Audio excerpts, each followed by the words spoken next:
Hello everybody, this is Moose101, and today I'll be giving you guys my Performapal / Performage deck. It's a fun little deck. It's basically a TCG legal version of the Performages and Pals deck that is dominating so much in the OCG, though my intent is not really to change this deck into the full power Performages and Pals as they come out. It's really just for fun. I think the themes, it's entertaining. It can win, definitely. It's not like it's, just totally casual, but it's not anything that you're going to really be winning major tournaments with by any means, but it's definitely fun. It's a good introduction to pendulums, in my opinion, and without prattling too long, I'll just get right into the deck. So, to start off, I run 3 Performapal Salutiger. If he destroys a monster by battle and sends it to the graveyard, you get to add a Performapal Pendulum monster from your deck to your hand. He only has 1700 attack, but a lot of the cards in the deck will buff him up, so it's much easier to destroy stuff. He's also just a level 4 Performapal monster, which is pretty important, so he's good at 3 in my opinion. I also run 2 Performapal Whipsnake. Once per turn during either player's main phase, you can target one monster on the field and switch its original attack and defense. At 1700 attack, Whipsnake is pretty good for getting over monsters that normally wouldn't be able to. He's also pretty searchable in the deck, being a reptile, and again, he's the level 4 Performapal monster. I don't think one that's really necessary, though, because you don't be seeing him in your hand too much when you don't need him, and you have access to him pretty consistently. It's not so much that he's horrible to draw into, but just you don't want to run too many level 4 monsters that aren't pendulum monsters, and I think Salutiger is the better one at 3 because it's a little bit less searchable. I also run 2 Performage Trick Clown. I think most of you probably know what this guy does, but in case you don't, when he's sent to the graveyard, you can special him from the graveyard and then take 1000 damage, and you can only use that effect to Performage Trick Clown once per turn. So he's a good recurring level 4 monster for XC summons. His attack and defense also becomes 0 if you special summon him that way. He's kind of the main Performage card, though you don't really want to be seeing too many of them in your hand because you can only use the effect once per turn. So the extra ones just kind of become a little bit dead, but I also run 2 Performage Hat Tricker, whose effect is if there are 2 or more monsters on the field, you can special summon them from your hand. He also will stop you from taking effect damage while he's on the field, though that's not really that relevant. You just use him as a monster to special summon and make easy rank 4 plays. Being a spellcaster and a Performage monster also helps you make the Performage Trapeze Magician. I cannot talk today. Can help you make the Performage Trapeze Magician, which is a really good monster that you can't make with the other Performapals, so it's important to run them in my opinion. And I also run 3 Performage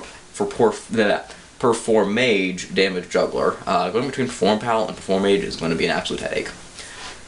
Juggler's effect is that you can discard him during either player's turn to make the next battle damage you would take 0, or if a card or effect is activated that would inflict damage to you, you can pitch him to negate the effect and destroy it. So occasionally, that second effect can be used to save you from stuff like Gagaga Cowboy, but usually use the first effect as a little bit of a battle stopper. And then if it's in the graveyard, you can banish it from the graveyard to add a Performance monster from your deck to your hand, but you can only use the effect of Performage Damage Juggler once per turn. So he helps you search out your other stuff. He blocks battle damage. He's a level 4 monster. He's a Performance monster. Just really solid all around. I think he's good at 3. Moving on to the pendulum monsters, I run 2 Performapal Drummerilla. He has a scale of 2, which is the lowest scale that you run. He also has an effect that lets you buff up the attack of your monsters when he's in the Pendulum Zone by 600. Just one monster once per turn during one battle. His monster effect is pretty similar, but you really never summon him as a monster, so that's not really important. He's the best scale for your low end, at least. And he's also somewhat searchable via Salutiger. The big reason I don't run more than 2 is just because, as I said, you can't really summon him that easily, so he's kind of dead if you draw him and nothing else, because the only way you can actually get him out of your hand without tributing is if there are no monsters on the field, yours or your opponent's, so that's a bit of a pain in the butt. Next card I run is Performapal Partnaga. His scale is a little bit higher at 3, which means he's not quite as good because there is a monster that you are not able to pendulum summon under Partnaga that you can under Drummerilla, but Partnaga is a reptile, so it's searchable, which is why I think he's kind of necessary. I also run 3 Performapal Silverclaw. He's kind of the main high-end skill you want to go for. He gives all the Performapal monsters you control 300 additional attack, and he's also just a pretty beefy monster that you can pendulum summon out, so he is good in my opinion. I also run 3 Performapal Lizardraw as the alternate high-end scale. The reason there are so many more of the high scale in this deck rather than the low scale is just because Lizardraw, generally speaking, you'll use his effect as soon as you've done Pendulum Summoning that turn, which is that you can destroy him if he's in the Pendulum Zone, and there's a Performapal monster in your other Pendulum Zone to draw one card. Just kind of helps power through your deck, and it can turn King of the Feral Imp searches into draws, so it's a very good card in my opinion. Also, in the monster card zone, if a monster you control is destroyed besides himself, you can draw cards equal to the number of Performapal monsters you control. You can only expect Performapal Lizardraw once per turn. That can actually be kind of cool late into the game. You put like a King of the Feral Imps on board and then special summon 3 Lizardraws from your extra deck and a Pendulum Summon. And then if they try to destroy the King of the Feral Imps, it'll draw 3, so they kind of have to go through all the Lizardraws first, so that's very nice. Moving on to spell cards, we're on 3 Bubble Barrier. You take no battle damage from battles involving Performapal and Performage monsters you control, and Performapal and Performage monsters you control cannot be destroyed by battle or card effects once per turn. So it gives the deck a lot of resilience, especially the Trick Clown is important, because sometimes your opponent will generally like save traps and stuff after he's used his effect, so it won't come back again. But being able to use Bubble Barrier keeps him alive longer. It also just makes you really, really difficult to fight through. You can just like summon small monsters and then your opponent really has to struggle to get through them, so that's quite nice. I also run 3 Performapal Recasting. It's basically Magical Mallet, except with Performapal monsters. You reveal Performapal monsters in your hand, shuffle them into the deck, and draw the number of cards equal to the number you shuffle back, plus 1, so it replaces itself. Just keeps you powering through the deck and getting rid of cards that you don't need in your hand, like the extra Pendulum monsters. I also run 2 Wonder Wand. The equipped monster gains 500 attack, and if you control both this card and the equipped monster, which has to be Spellcaster, you can send both to the graveyard and draw 2. It works wonders with certain card combos, like if you have an extra Hat Tricker, you get special summon it, equip with the wand, send both, draw 2, power through your deck a little bit.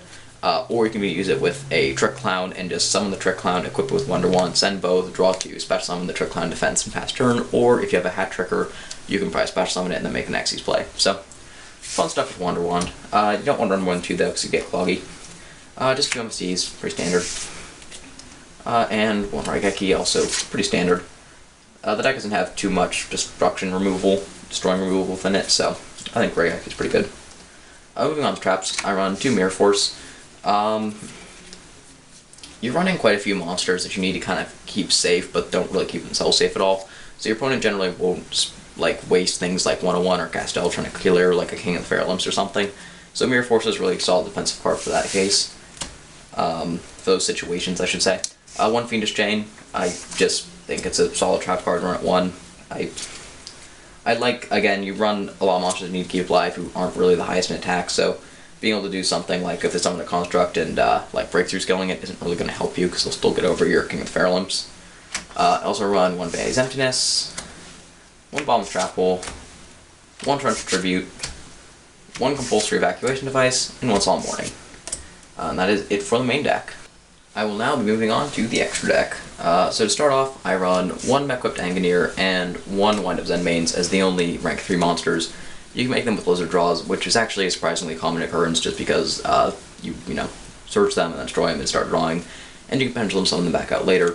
Mechquipped Angineer can just attach material to save an attack position monster control from being destroyed, and Zenmaines can save himself from being destroyed, then pop cards in the end phase if he did. They're both there, just more defensive options, because most of your offensive pushes will be taken through your rank 4s. I do just like to run 2 because Angineer is better, of course, in tandem with other monsters, while Zenmaines is better on its own. And then the rest of the extra deck is just rank 4 monsters. I run 2 King of the Feral Imps. You can detach material from it to add a reptile-type monster from your deck to your hand. So it can search Partnagas and Lizardraws and Whip Snakes and stuff of that nature. It's good at 2. I don't think the third one's totally necessary, but you could run 1 if you wanted to. And then just 1 Performage Trapeze Magician. It has 2500 attack and says that as long as you control it, you don't take damage from effects, or you don't take damage at all if the damage you take is less than its attack. And then if it's destroyed and sent to the graveyard, you can special summon a Performage monster from your main deck. And you can detach material from it during either player's main phase, target a monster on the field besides itself. This turn it can attack twice, but it is destroyed at the end of the battle phase. So it's useful for enabling OTKs and stuff. And then the rest of the deck is just kind of your toolbox, your rank 4s. 1 Castel, 1 Gagaga Cowboy, 1 101, 1 Dark Rebellion, 1 Ragna Zero, 1 Rhapsody, 1 Cairngron, 1 Abyss Dweller, 1 Diamond Crab King, and 1 Black Ship. I don't have an Exton Knight yet, So if you have that, I would very much recommend that. Maybe drop the Crab King or the Cairngron or the Black Chip for that. But that's it for the extra deck.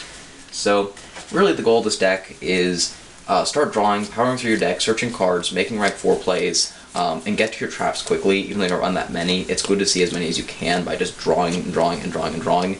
Make a big board with like King of Fairlamps and stuff, set a bunch of trap cards, and then just start generating advantage, and then just drown your opponent in Xyz monsters. If you do that, you're really in a good spot. So, yeah, thank you very much for watching. I hope you enjoyed the video, and hope you like the deck. Please let me know what you think of it in a comment down below. And if you enjoyed the video, please like it and subscribe to the channel. Until next time, see ya!